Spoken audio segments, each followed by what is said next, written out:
Hello, this is Colleen Shoemaker with the League of Women Voters of Portland, and you are watching the Video Voters Guide. We, in conjunction with MetroEast Community Media, are here to talk with candidates running in the May 2020 primary election. With me today is Maxine Dexter, running for State Representative District 33. Welcome, Maxine. Thank you. Please tell us a little about yourself and why you are running for this office. As you just said, I am Dr. Maxine Dexter, and I'm running for Oregon State Representative in this district because I want to use my voice and my experience to make a broader impact on the health and the safety of Oregonians. I want to make sure every Oregonian has the same shot that I got in life. I grew up in a working class family and am the first and only person in my family to graduate from college.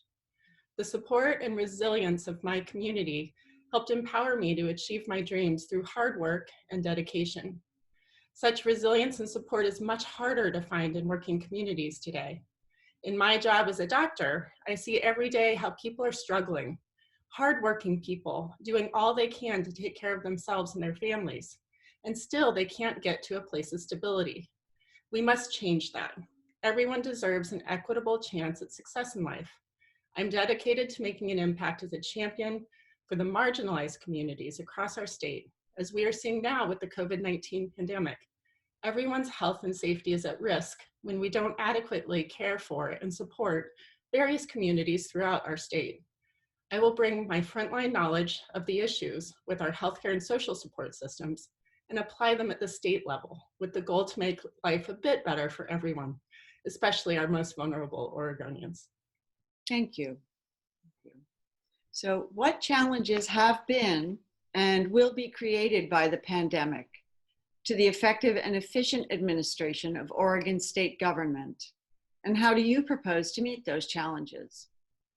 The novel coronavirus pandemic has highlighted enormous weaknesses in our social infrastructure and healthcare policies in a way that has absolutely proven my belief that we need healthcare leaders in the legislature and that our healthcare system needs to be overhauled. We have significant work to do to make sure our response to such a threat in the future can be effective, organized, and compassionate. We are seeing very clearly there is tremendous opportunity for improvement, and I will be happy to help lead towards a more resilient future in the state in this regard. So where could we do things better in the future? One, our elected leaders at the state level were fatally distracted by the Republican walkout and their unified focus at the top, or their unified focus on the cap and invest bill, Elected leaders must be able to maintain a high level perspective and be able to shift focus when needed. We needed to prioritize legislating over politics, and we will need to do that from here on out. Walkouts and deep partisan politics as it stands currently must come to an end. Two, public health policy needs to be prioritized. We should develop clear early warning systems that trigger a statewide response, as ours has not been as well coordinated, with some counties responding differently than others. We need clear protocols for levels of accountability and authority at the state and more local levels of government in a crisis. Three, healthcare reform must happen in 2021, period. This pandemic has highlighted with painful clarity that our ability to effectively and rapidly respond to public health threats has deep limitation in a fragmented system as we have today. We must have a coordinated single payer plan to be able to coordinate everything from a state level perspective. And that will require federal level waivers as well. And I'm actively working to help make that happen. Thank you. Traditionally, the legislature has conducted the decennial redistricting process, which will occur next year. Are you comfortable with the current redistricting process? And if not, how would you seek to change it? I am not comfortable with the current redistricting process. I strongly support the push for independent redistricting commissions. The core of a healthy democracy is the notion of fairness. One person, one vote. Partisan gerrymandering only works to strip fairness from our democracy. At the end of the day, voters need to pick their representatives, not the other way around. And I hope to see these initiatives on the November ballot. I absolutely support the intent to improve our current process to be one that is objective, independent, and fair. What are your thoughts on cap and trade proposals intended to mitigate climate change? Are they a good idea or not, and why? I support the intention behind the cap and trade proposal staunchly. We must do everything in our power to mitigate the impacts of climate change, and we must do it quickly. I do have some concerns about it, however, after reading more about California's implementation. I believe a cap and trade program can work to help reduce our carbon emissions, but we cannot follow in the footsteps of our neighbors to the south. While I support the legislation in the 2020 session, I believe that a future version must include: 1, protections for our marginalized communities; 2, regional and local autonomy to set stricter regulations when desired; 3, streamlined state financing for green energy, green transportation, and green agriculture; 4, stricter regulations for oil, gas, and coal companies operating in or through Oregon; and finally, measures to prevent extensive carbon banking.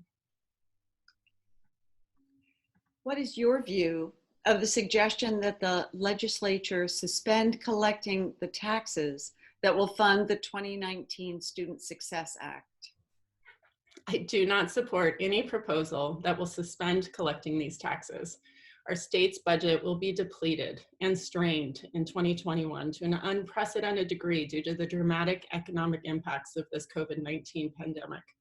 Our education system will need the robust funding to an even greater degree as a result of the loss of instruction time in 2020 and the social and emotional toll this will take from schools that have already taken on some of the highest need students. This time underlines and exacerbates the inequities in our public school system. The corporate activities tax, $1 billion per year through 0.5% of an Oregon's wealthiest business paying tax on gross receipts, must be collected and they are not retroactive. So those companies that don't emerge from this pandemic in an economically strong way will not be paying those taxes. There must be a need to accommodate some exceptions to the taxation, perhaps, depending on longer term impacts of the economy, allowing for reinvestment in worker supports. However, that is a slippery slope, and on principle, I'm hesitant to open the door for more exceptions that are already in place. Businesses benefit from a well-educated public, and it must be a top priority for our state to stand by our commitment to improve upon our current investment and prioritize education. Well, thank you very much. And we have about a minute left. Is there anything else that you would like to share? I just would share how proud I am as a healthcare provider of how Oregonians have risen to the occasion in this pandemic. My neighbors and people across the state have taken very seriously the requests that our governor and our governments have made on our lives. And so thank you for everything that each and every one of you are doing to support not only your healthcare frontline care providers, but each and every person in the state who will be healthier as a result of your actions. Well, thank you very much. It's my pleasure. This has been the Video Voters Guide, and thank you for watching.